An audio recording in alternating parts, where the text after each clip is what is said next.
Okay, so this morning I'm getting ready to do a track for Rango. So I take a deer leg like this and I split right between the toes. I take my knife and I dig around up in there, and you're gonna get a bunch of like white shit on the knife. There's a gland in there and you're gonna dig that gland out. So there's part of it. And that might even be some fat too, but I'm just gonna smear all that on the hooves and all over. When a deer is wounded and they're running, they put off a scent in this gland that they've been hit. So I just sit here and I dig out as much as I can and just smear it all over, let it get a good scent on it. And then we will use this hoof here to drag or walk a track. You can tie them onto broomsticks and actually push that hoof down in the ground, and I mean, whatever you feel.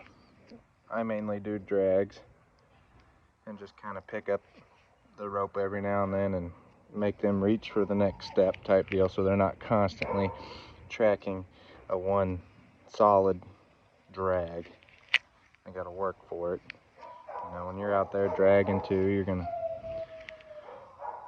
not just only do a straight line, but you're gonna throw a 90 in there and constantly just make it harder. Now Rango, he's not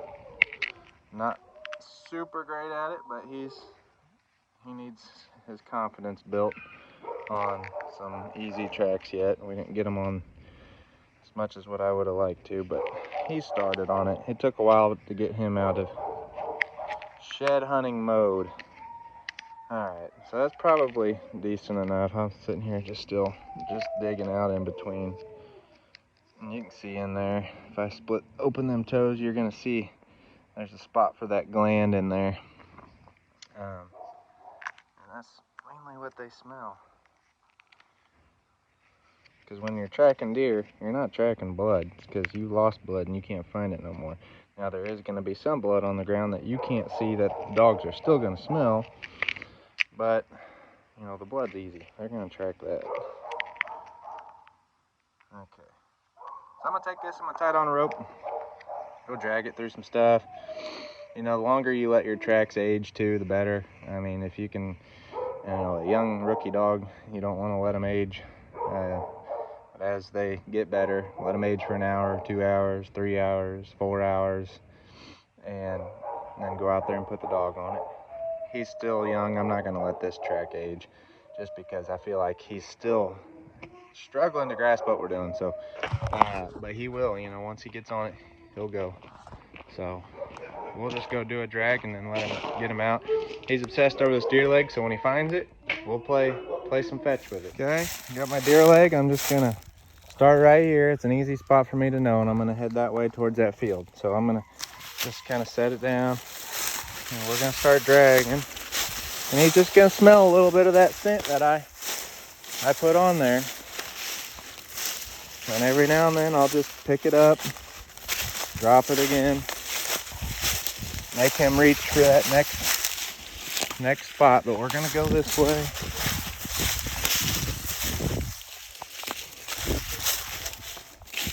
This will be an easy track. Pick it up, drop it again. I'll make a 90 at this hole here, so I know. Or I'm gonna turn right to the right, or left, I mean. And I'm gonna walk over here, pick it up, drop it.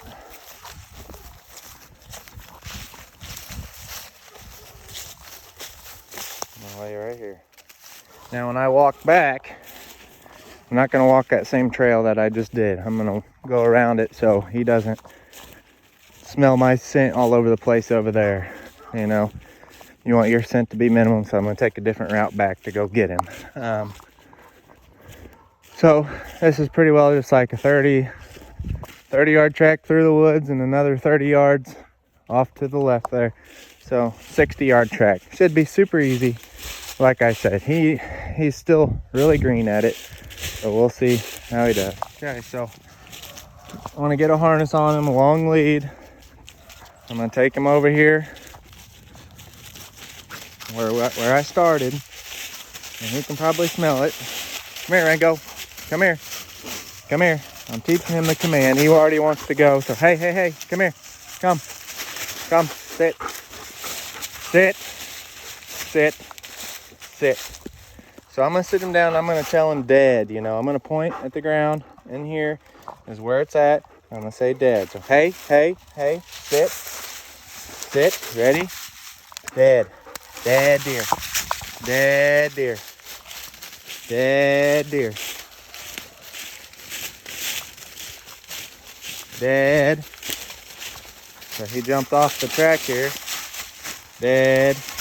Once he picks it back up, you'll see he acts kind of puzzled. You'll know he's on it or he's not. So he's back off of it now, and he comes back. Dead.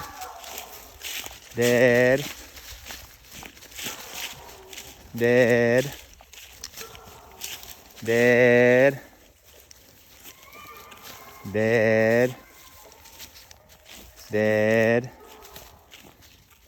Dead. Dead. Here's the 90. Dead. We'll let him figure it out. Dead.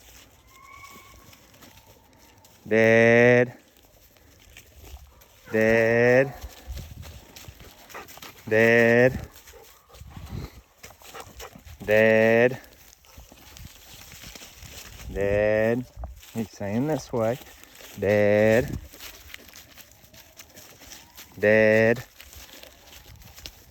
Dead. Dead. Dead. Dead. Dead. Dead. Dead, Rango. Dead. Good boy. Good boy.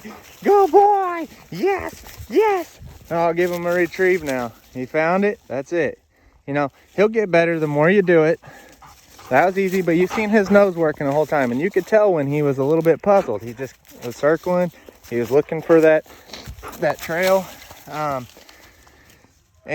But you can tell when they're on it, they're gonna pull a little bit. And the more short little confidence tracks you get them on of live tracks where you've seen that deer drop, get him on it, set him up for success, and he'll end up being real good. So the times that you have to actually use the dog on a track that you cannot find, he'll have his confidence built up, be ready to go. So he's obsessed with the deer legs, as you can tell. He loves them. Same with antlers. I think he's going to do just fine with doing both.